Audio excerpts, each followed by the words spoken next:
Welcome to the podcast, Surviving AI with Carlo Thompson.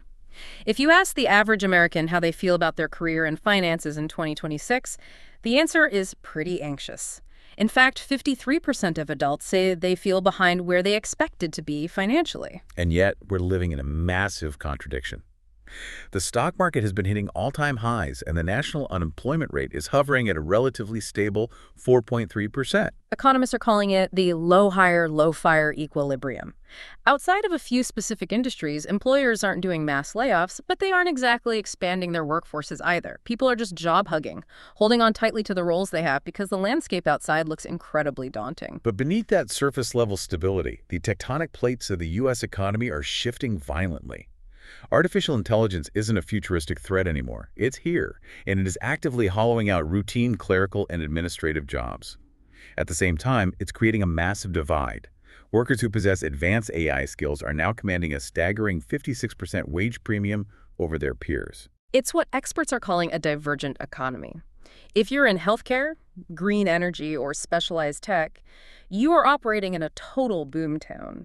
Healthcare alone is projected to add roughly 2 million new jobs over the next decade. But if you are in traditional white-collar support roles, you are fighting for survival. And because of this, the geographic map of the American middle class is being completely redrawn. The new hubs of opportunity aren't San Francisco or New York anymore. To protect their middle-class status and find the best income-to-expense ratios, talent is flocking to resilient mid-sized cities like Scottsdale, Arizona, Fayetteville, Arkansas, and Columbia, Maryland. So how do you adapt? How do you build your adaptive capacity to survive the AI skills earthquake? Today, we are cracking open the realities of the 2026 labor market. We'll tell you who's hiring, who's firing, and where the new American dream is hiding in plain sight. Phew. Okay. That is a really heavy open to start us off. It really is, yeah. But I think we need to take a breath and really unpack it, because that 53% statistic. The one about feeling financially behind. Exactly. That hits so hard. I feel like if you walked into, I don't know, literally any coffee shop right now and just asked people, hey, do you feel like you're winning right now? Right. Most people would look at you like you're completely out of touch. Totally. They'd think you were crazy. Absolutely. There's this palpable sense of anxiety out there that the headline numbers just aren't capturing at all. We have this massive stack of reports on the desk today for this deep dive. Oh, yeah, it's quite the reading list. Right. We've got the Bureau of Labor Statistics, Indeed Hiring Lab, PwC, Brookings, the Milken Institute. And when you sit down and actually read them all together, you realize exactly why people feel that way. The average is fine on paper. Yeah. Almost nobody is actually living the average life anymore. That's the funny thing about averages, right? I mean, if my hair is on fire and your feet are frozen in a block of ice. On average, we're perfectly comfortable. Exactly. We're at a balmy room temperature. That is a disturbingly accurate metaphor for the 2026 economy, actually. Yeah, unfortunately. So our mission for this deep dive today is to get past those generic AI doom headlines. You know, the ones. Oh, they're everywhere. Clickbait. Right. We want to actually build a survival guide for you, the listener. Yeah. We need to explain this divergent economy so that you can figure out exactly which side of the divergence you're standing on right now. Precisely. Because we really need to move away from that binary narrative of AI will take all our jobs. It's just lazy thinking. It is lazy. And it misses all the nuance. Because we aren't in a recession right now, technically, but for millions of people, it really feels like one. What it actually is a moment of massive restructuring. A reshuffling of the deck. Right. And in a restructuring, the specific choices you make, things like your skills or even your zip code, those choices matter more now than they have in probably 30 years. Okay, let's start with the macro reality then. We use this phrase, low hire, low fire, in the cold open. Now, to me, that sounds like a stalemate. It sounds almost boring on the surface. Yeah, it does. But when you're actually living in it, day to day, it's incredibly stressful. What is actually happening in the market right now? Well, it is a stalemate. If you look at the latest data from the Conference Board, and indeed they describe this exact equilibrium where employers are just completely paralyzed by uncertainty. Paralyzed how?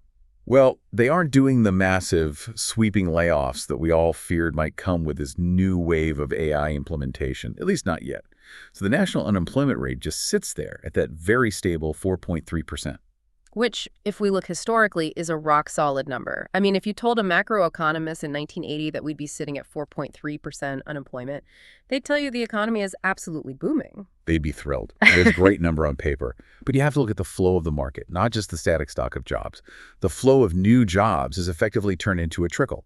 Job postings have cooled significantly across most of the major sectors. So no one is leaving and no one is hiring. Exactly. And that brings us to this phenomenon that economists are calling job hugging, the quit rate, which is the metric of how many people are voluntarily leaving their jobs, has just plummeted.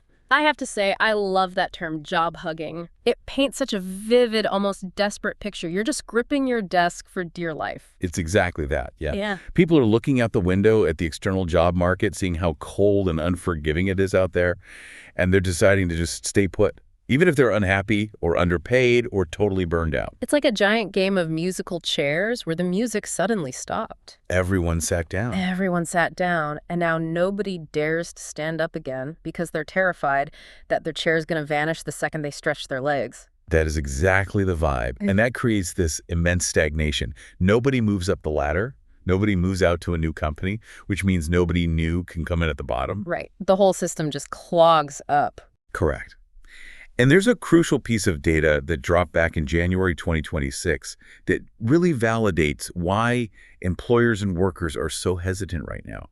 It was this massive revision to the 2025 labor data. Oh, right. The benchmark revisions? Yes, this was the real smoking gun that explained the bad economic vibes everyone was feeling. Let's break this down, because I know the term benchmark revision sounds like literally the most boring accounting jargon imaginable. It does.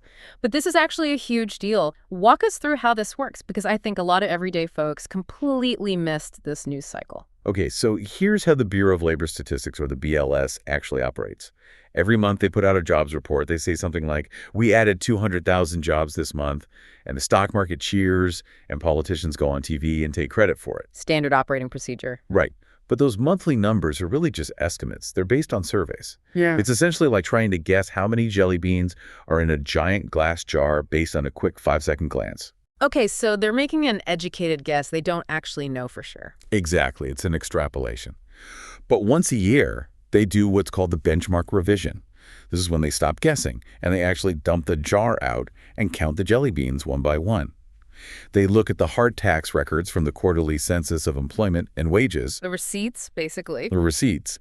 And in January 2026, when they finally look back at the actual receipts for 2025, they realized they had significantly overcounted. How bad was the miss? Are we talking a slight adjustment? Not slight at all. They revised the 2025 payroll numbers down by over 403,000 jobs. 400,000. I mean, wow, that is almost 500,000 jobs that we all thought existed. Jobs that companies built their financial models around. Jobs that people base their consumer confidence on. And they weren't there. Poof. Gone. Vaporware. What that tells us, mathematically, is that 2025 wasn't this robust year of resilient growth that we thought we were experiencing. The economy was actually barely treading water. If you strip out those phantom jobs from the ledger, the U.S. economy only added about 181,000 jobs total for the entire previous year. That is incredibly anemic for an economy the size of the United States. It's standstill speed. It's essentially zero momentum. And I think that explains that exact vibe shift you mentioned earlier. You see the stock market hitting all-time highs. GDP is technically growing at about 1.8%, which is positive. But the average worker feels stuck. Because they are stuck. The labor market beneath their feet is much, much thinner than the headlines suggested all year. It was all phantom strength. So we were basically running on fumes and didn't even know it. But this really brings us to the core concept of the divergence. Because if the overall national numbers are basically flat, but we know certain sectors are clearly growing rapidly, that must mean other sectors are absolutely tanking in order to drag the whole average down to zero. That is the bifurcation of the modern economy. We really cannot talk about the economy as one big monolithic thing anymore. It's over. We have to look at the split. We have sick sectors and we have healthy sectors. Okay, let's name names. Who is sick right now? If I'm out there looking for a job today, where am I going to hit a brick wall? The laptop class is sick. The traditional non-healthcare office sectors are really struggling. If you look at Indeed's tracking data, tech job postings overall are down nearly a third from their pre-pandemic levels. A third. That is a depression-level drop for a specific industry. It really is. And it's not just the big players like Google and Meta doing layoffs anymore. It's middle management in retail. It's hospitality corporate roles. It's marketing and ad agencies. If you're looking for a job in standard run-of-the-mill software development or ad sales or mid-level HR, the door is effectively closed compared to what it looked like 3 years ago. Okay, so if the laptop class is struggling that badly, who is carrying the team? Because 4.3% unemployment is still low. Someone, somewhere, is hiring people. Healthcare and social assistance. It's not even close. It is the absolute juggernaut keeping the national numbers afloat right now. Look at January 2026 alone. The economy added about 130,000 jobs. Decent number on the surface, right? Sure, sounds okay. But healthcare added 81,900 of those jobs, plus another 41,000 in social assistance. Wait, let me do the math there. That's almost the entire net gain for the whole country. It is the entire game. Yeah. If you strip out healthcare and social assistance from the BLS report, the U.S. job market is at a near standstill. It's basically zero growth everywhere else. So when economists go on TV and say the economy is stable, what they really mean is healthcare is booming so hard right now that it's completely masking a localized recession in almost every other white-collar industry. Man, that is a sobering thought. It's like one engine on an airplane is completely on fire, but the other engine is an experimental rocket booster. So the pilot is announcing over the intercom, "Hey folks, we're flying level," while all the passengers on the left side of the plane are choking on smoke. That is a brilliant analogy. Yes. And that rocket booster on the right side is fueled by demographics, specifically an aging population, which we'll definitely get to in a bit. But first, we really have to talk about the engine that's on fire, the white-collar sector. And that brings us to the AI impact. Right. This is the elephant in the room. Or maybe the robot in the room. Everyone is so worried about ChatGPT or Claude taking their job, but the reports we have here suggest it's a little more nuanced than just, you're fired, here's a chatbot to replace you. It is much more nuanced. Yeah. And honestly, it's way more interesting than that. The biggest impact we are seeing right now isn't just raw unemployment numbers, it's wages. We have this incredible report from PwC, their global AI jobs barometer, and they found something that every single listener needs to internalize right now. Yes. This was the stat from the reading that just made me sit up straight in my chair. It's staggering. Workers who possess advanced AI skills, and we're talking about practical skills here, things like prompt engineering, managing AI work streams, successfully integrating generative models into their daily output. Those workers are commanding up to a 56% wage premium over peers in the exact same roles who don't have those skills. 56%. That is just massive. That isn't a standard yearly cost of living adjustment. That's the difference between making $100,000 a year and $156,000 a year just for knowing how to drive the machine. Exactly. And that gap has widened incredibly rapidly. Just a year prior to this report, that premium was sitting at around 25%. So the perceived value of these skills to employers is just skyrocketing. And the crazy thing is this applies across almost all industries. We're seeing it in legal, in finance, in creative fields. It's everywhere. Yeah. It's essentially creating a two-tier workforce within the exact same office building.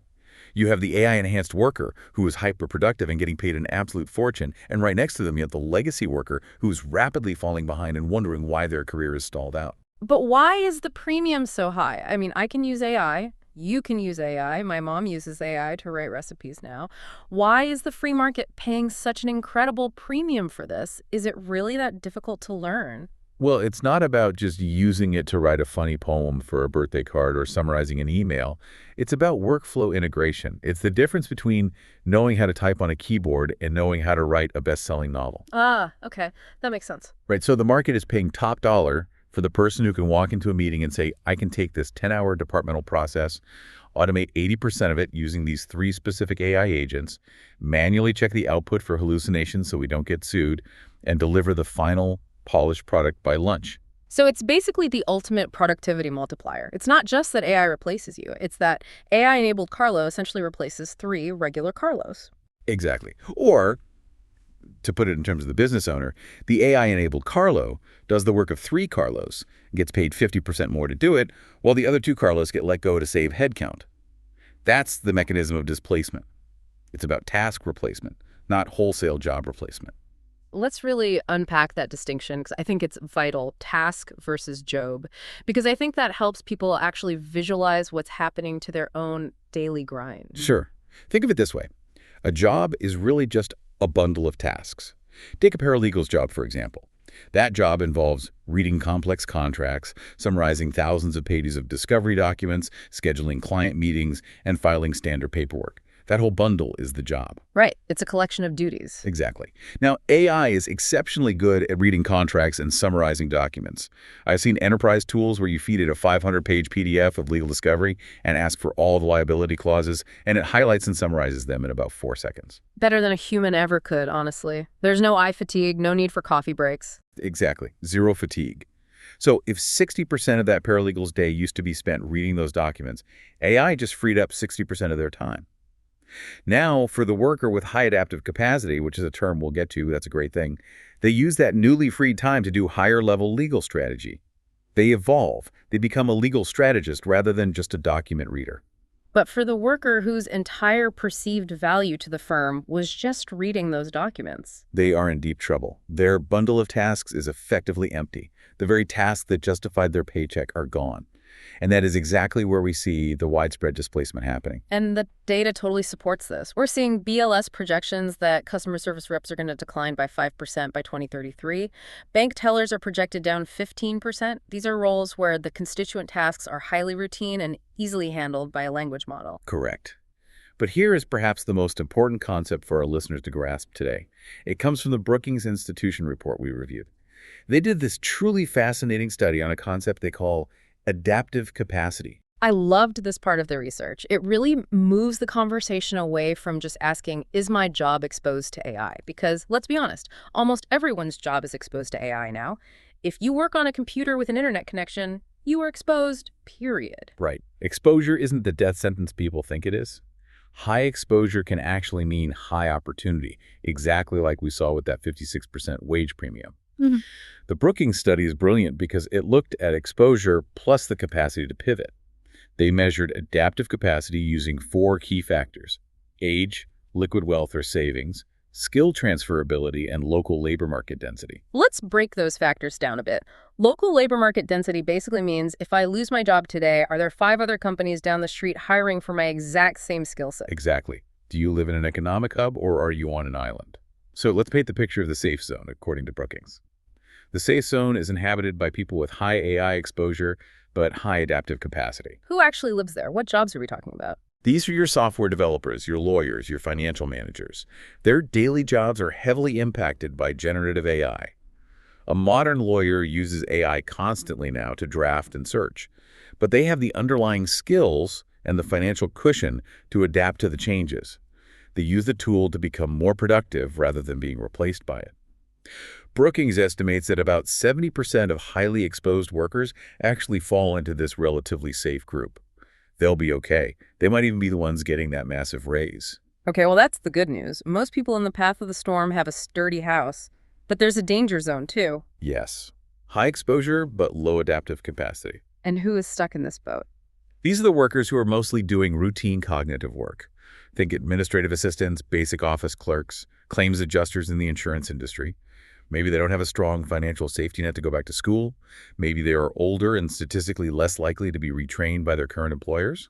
Or maybe they just live in rural areas or single industry towns with very few other employment options. And the numbers in that danger zone are actually pretty scary. 6.1 million workers. That's the vulnerable population identified by Brookings. 6.1 million people. They are the ones most at severe risk of being displaced with absolutely nowhere to go.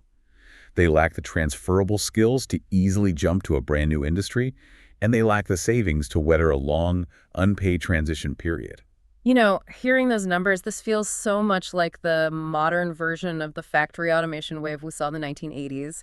Back then, it was the guy on the automotive assembly line getting replaced by a hydraulic robotic arm. Now, it's the person sitting in the cubicle getting replaced by a large language model. It is exactly the same dynamic. It's the rapid industrialization of white-collar work. And just like we saw in the 80s, it's completely reshaping the concept of the entry-level job. Yes, this was another huge theme across all the sources, the death of the entry-level job. Or, as one of the more academic articles politely called it, anticipatory restructuring. Anticipatory restructuring, a very fancy, sanitized term for a pretty brutal economic reality. I mean, think about how you learned your job, Carlo. When you first started out in your career, you probably started by doing the grunt work. Oh, absolutely. I fetched coffee, I transcribed hours of boring interviews manually, I did the tedious background research that no one else wanted to do. I was basically the king of the office photocopier for a solid 2 years. Right. But that grunt work wasn't just punishment. It was actually an informal apprenticeship. It's how you learned the ropes of the industry.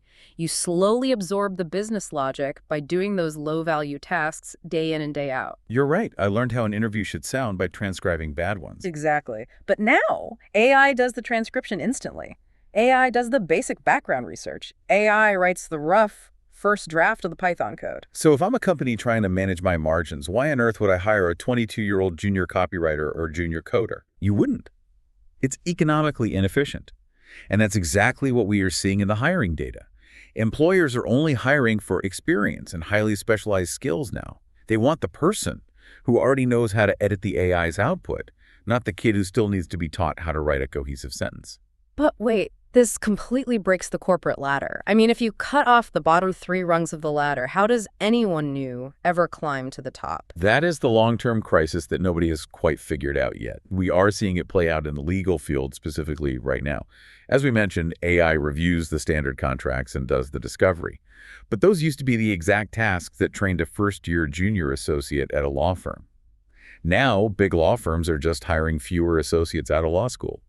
The traditional on-ramp to the upper middle class for recent college grads is getting steeper, and it's getting significantly narrower. So if the traditional white-collar path, go to a 4-year college, get a junior admin role, grind for 5 years, and work your way up to management, if that path is broken, where's the actual growth? Because we said earlier, the economy is divergent. Someone somewhere is doing the hiring. Someone is definitely hiring, and this is where we as a society have to pivot our mindset from what we value. We have to move from valuing thinking jobs to valuing doing jobs. The truly resilient economy right now is rooted deeply in the physical world and the deeply human world. Let's go back to the absolute juggernaut you mentioned earlier, healthcare. We touched on it, but let's really dig into the why and the what here. Its impact simply cannot be overstated. We have a rapidly aging population in the U.S. That is a biological demographic fact that no economic cycle or AI breakthrough can change. We have a silver tsunami of baby boomers entering retirement and requiring elevated medical care. We fundamentally need people to physically take care of other people. But the specific roles driving the growth are really interesting. It's not just your standard general practice doctors. Right. I saw nurse practitioners listed as one of the fastest growing jobs in the country. Yes, the BLS projects a staggering 40% growth rate for nurse practitioners through 2034. That is massive sustained demand. And the pay reflects that demand. The median pay right now is sitting around $129,000 a year. This is a solid 6-figure middle-class anchoring career that was essentially completely recession-proof. And more importantly for our discussion today, AI can't replace it. No, it can't. AI can absolutely help a nurse practitioner diagnose a rare illness by cross-referencing medical journals, sure. But AI cannot physically examine a patient's abdomen. AI cannot show genuine human empathy during a difficult end-of-life conversation with a grieving family member. And AI certainly cannot physically manage the chaos of an understaffed ER floor at 2 a.m. That human touch, that physical presence, is the ultimate firewall against automation. But there's a real disparity within this healthcare boom too, isn't there? Because the specific job adding the most total warm bodies to the economy isn't nurse practitioners making 6 figures. No, it is not. In terms of pure volume, the job adding the most total roles is home health aides. They are projected to add over 700,000 new jobs over the decade. But here's the massive caveat. The pay is extremely low. We are often talking about median wages around $35,000 a year. Wow. That's a huge drop-off. It is. So while there is abundant opportunity in terms of just securing a job, it really highlights the stark inequality of this divergent economy. We have a booming, indispensable sector, but the bottom half of the workers in that sector are struggling to even make ends meet. That's a really tough reality to swallow. The fastest growing job in America by volume is basically a poverty wage job in a lot of higher cost states. Yeah. So what about outside of healthcare entirely? Because let's face it, not everyone is cut out to deal with blood and sickness and patient care. I was looking closely at the green energy sector data in these reports. This is a truly fascinating boom to watch unfold. Now, without taking any stance on the politics of the federal tax credits driving this, because obviously that's a hot-button issue, The objective reality in the data is that these massive infrastructure investments are creating a total boom. We are seeing a huge physical infrastructure shift. Yeah. And because of that, the single fastest growing job in America, percentage-wise, is the wind turbine technician. A 50% growth rate, that is just wild. It's exponential. And solar photovoltaic installers are right behind them at a 42% growth rate. And what I absolutely love about these specific jobs is that they completely break that pervasive college degree narrative we've been fed for decades. You don't need to take on $100,000 in debt for a 4-year liberal arts degree to become a wind turbine technician. No, you do not. You need a targeted trade school program or specialized on-the-job training. And the pay is really solid, usually starting around $60,000 plus, and often going much higher when you factor in overtime and travel stipends. And again, let's think back to our concept of adaptive capacity. You cannot physically climb a 300-foot ladder and fix the gearbox of a wind turbine via a Zoom call. Very true. You cannot wire and install a roof full of solar panels using a prompt in ChatGPT. These roles are fundamentally AI-proof because they force you to interact directly with the physical world. It really seems like the skilled trades in general are having a massive renaissance right now. We're talking construction managers, electricians, HVAC technicians. I think the Indeed data showed that job postings for HVAC technicians specifically grew by 93%. 93%. I mean, that is just explosive, undeniable demand. But when you step back, it makes perfect logical sense. Think about the physical footprint of the digital age. We are building massive, sprawling data centers to house all the servers running these very AI models we're talking about. We are retrofitting millions of older buildings for green energy efficiency. We are overhauling the national electrical grid. All of that heavy lifting requires highly skilled electricians, pipe fitters, and HVAC pros. The old blue-collar stigma is rapidly fading away purely because the perceived safety of the white-collar world is fading even faster. It's deeply ironic, isn't it? The robots might be taking the desk jobs, but the robots still need giant industrial air conditioning units to keep their servers from melting down. Exactly. The entire physical infrastructure of our shiny new digital age is still built and maintained by human hands wearing work boots. Okay, so if the types of jobs that offer security are fundamentally changing, then it stands to reason that the physical location of those jobs must be changing too. We mentioned in the intro that the geographic map of the middle class is being completely redrawn. This is arguably one of the most actionable parts of our entire deep dive today. For decades, the standard career advice for an ambitious young person was simple. Move to San Francisco or move to New York. Right. Go to the coasts. Go where the action is. Sure, you pay astronomical rent, but the high coastal salary makes up for it in the long run. But that math simply doesn't work in 2026. The cost of living in those legacy hubs has become completely untethered from reality. And the specific industries that powered them, primarily big tech and high finance, are the exact same industries that are currently being most severely disrupted and hollowed out by AI efficiency. So as a result, we are seeing a massive talent exodus into the interior of the country. The Milken Institute report on the best performing cities had some huge surprises for me. Their #1 large city in the U.S., Fayetteville, Springdale, Rogers, Arkansas. A lot of coastal folks might scratch their heads at that one. Arkansas. Really. No. But you have to look at the underlying economic fundamentals. The Fayetteville area is the global home of Walmart's headquarters, so you instantly have this massive, stable corporate anchor. Around that, you have a sprawling, highly lucrative vendor and logistics ecosystem. You have a thriving, diversified labor market. And critically, you still have relatively affordable housing. And that gets to the income to expense ratio we brought up earlier. It's a simple equation, really. You might take a job making 20% less base salary in Fayetteville than you would making the same title in San Francisco, but your mortgage or rent costs 80% less. So your effective income, the actual disposable cash you keep in your bank account at the end of the month, is significantly higher. Exactly. You are literally wealthier in Arkansas than you are in California, even if your W-2 says a lower number. Another prime example from the data is Scottsdale, Arizona. WalHub actually ranked it #1 for finding a job. It boasts very high average salaries, a great quality of life, and a rapidly booming tech and healthcare sector that's drawing talent away from Silicon Valley.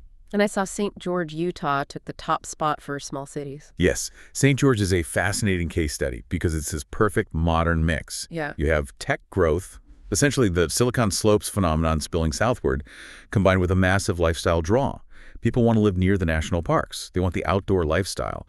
And since remote work is finally stabilized, they actually can. Let's touch on that briefly. Remote work. Is it dead? Because we constantly see these headlines about huge Fortune 500 CEOs demanding everyone come back to the downtown office 5 days a week. It's definitely not dead. The hysteria over return to office mandates is a bit overblown when you look at the aggregate data. The numbers show that remote work has basically stabilized at a floor of about 22% of the total workforce. It's not growing exponentially like it was in 2021, but it's certainly not disappearing either. It's simply the new baseline of the American economy. And that 22% is what truly enables this geographic shift. You have people living in places like Frisco, Texas, which, by the way, was recently named the U.S. city with the highest percentage of remote workers, who are earning San Francisco or New York salaries, but paying Texas income taxes and Texas housing prices. Frisco, Texas, the undisputed capital of the Zoom call. Apparently so. But the broader, more important point here is this. The new American dream isn't necessarily a cramped penthouse in Manhattan or a $3 million teardown in San Jose anymore. It's a spacious 4-bedroom house in Columbia, Maryland, or Plano, Texas, where you hold a resilient job in healthcare or defense tech or the trades, and you actually have money left over to save and invest at the end of the month. Okay, so we've really established the entire landscape here. The macro picture is stagnant but superficially stable. Generative AI is creating a massive 56% wage divide among white-collar workers. The traditional entry-level, apprentice-style desk job is dying. The physical economy and the healthcare sectors are booming. And the middle class is literally packing up, moving to the interior. So here is the big question for you. How do we survive this? If I'm listening to this deep dive right now and I'm feeling that 53% anxiety stat deep in my bones, what is my move? Your move is to actively build your adaptive capacity. And that has to start today with a deliberate skill strategy. And we aren't just giving the old, tired advice to learn to code, right? Because frankly, the AI is already learning to code much faster than any human ever could. No, learn to code is yesterday's advice. It's obsolete. Today's advice is learn to manage the machine. We talked at length about that 56% wage premium. That premium doesn't come from a computer science degree. It comes from functional AI literacy. What does that actually look like in practice? AI literacy. Is it taking a 6-week online certification course? Not necessarily. It means achieving digital fluency in your specific workflow. It means knowing exactly how to use AI co-pilots to speed up your daily tasks.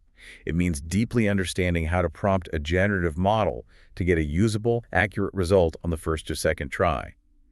It means knowing how to spot and correct the AI's inevitable hallucinations before they reach your boss's desk. You don't need to be the software engineer actually building the engine from scratch. You just need to be the skilled race car driver who knows how to handle the car on the track. So the takeaway is, do not ignore these tools out of fear or stubbornness. If your company rolls out an enterprise AI dashboard tomorrow, you need to be the first one to master it. Be the power user on your team. Be the person who can confidently walk into a performance review and say, I can execute this major quarterly project in half the standard time because I know how to leverage these specific tools. That makes you indispensable. That puts you firmly in the high adaptive capacity bracket we talked about. But there's a flip side to this skills equation too, right? The Brookings report called it the human premium. Yes, this is equally vital. As AI inevitably absorbs the routine, technical, and data-heavy tasks, the soft skills officially become the power skills of the 2026 economy. We are talking about advanced communication, conflict resolution, strategic leadership, genuine empathy. It's incredibly ironic, isn't it? We spent the last 30 years telling workers to be more like computers, be relentlessly logical, be data-driven, maximize your output speed. And now that we have actual literal computers doing all of that better than us, the free market is suddenly saying, no, wait, stop, be more human. It is deeply ironic, but economically it makes perfect sense. If pure raw knowledge is suddenly a cheap commodity because an AI model essentially knows everything that has ever been written, then the economic value naturally shifts to wisdom. The value shifts to the human ability to connect that raw knowledge to complex human needs and emotions. So if you are currently in a highly technical role, don't just study more tech. Work on your verbal communication. Work on your ability to mentor and lead a diverse team. That human element is the moat that protects your career. And for those listeners who are maybe currently stuck in that danger zone, the folks doing the routine admin roles that are actively evaporating, what is their strategic play? For them, the play might have to be a hard pivot, a blue-collar or a new-collar pivot. As a society, we really need to completely destigmatize trade schools and vocational training. Some of the sources mentioned a resurgence in earn-while-you-learn models. Yes, apprenticeships. They are making a massive mainstream comeback, and it's not just in the traditional construction trades anymore. We are seeing formal corporate apprenticeships scaling up in IT, in cybersecurity, and in healthcare administration. It's a fantastic model where you actually get paid a living wage to learn on the job, rather than going into massive, crippling student debt just for the privilege of learning theory in a classroom. And major corporations are finally dropping those arbitrary 4-year degree requirements for entry-level roles. They absolutely are. IBM, Google, the federal government, they are all dropping them because they're desperate for actual demonstrable skills. They don't care if you spend 4 years reading Shakespeare and writing term papers. They care if you can secure a cloud network against a cyber attack or if you can install and maintain a commercial heat pump. We are aggressively moving from degree-based hiring to skill-based hiring. If you can definitively prove you can execute the job, the expensive piece of paper on your wall matters less and less every single day. So as we wrap up this deep dive, summarize the macro picture for us. What is the ultimate takeaway for our listeners today? The ultimate takeaway is that we are now officially operating in a two-economy system. There is the booming, human-centric, highly physical economy, which encompasses healthcare, the skilled trades, and green energy infrastructure.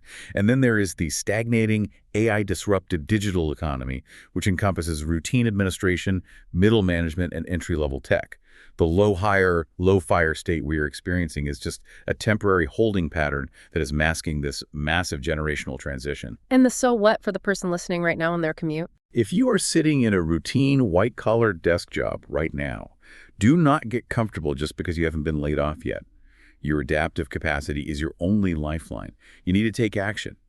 Either upskill yourself into that highly paid AI management tier, or seriously consider pivoting into a physical sector that is actively growing.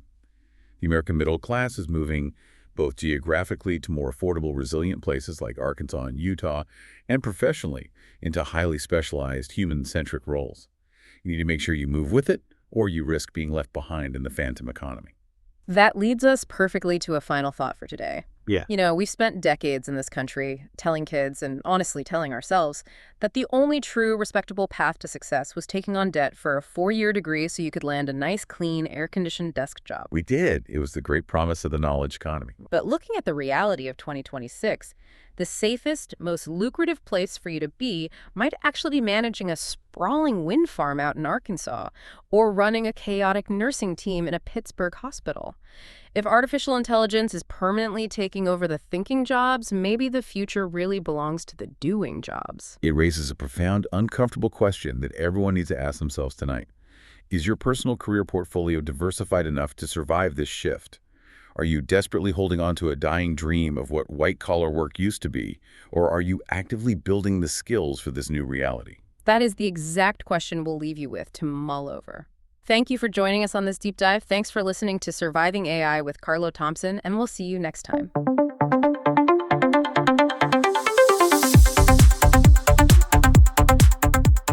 Thanks for listening. Join us next time on Surviving AI.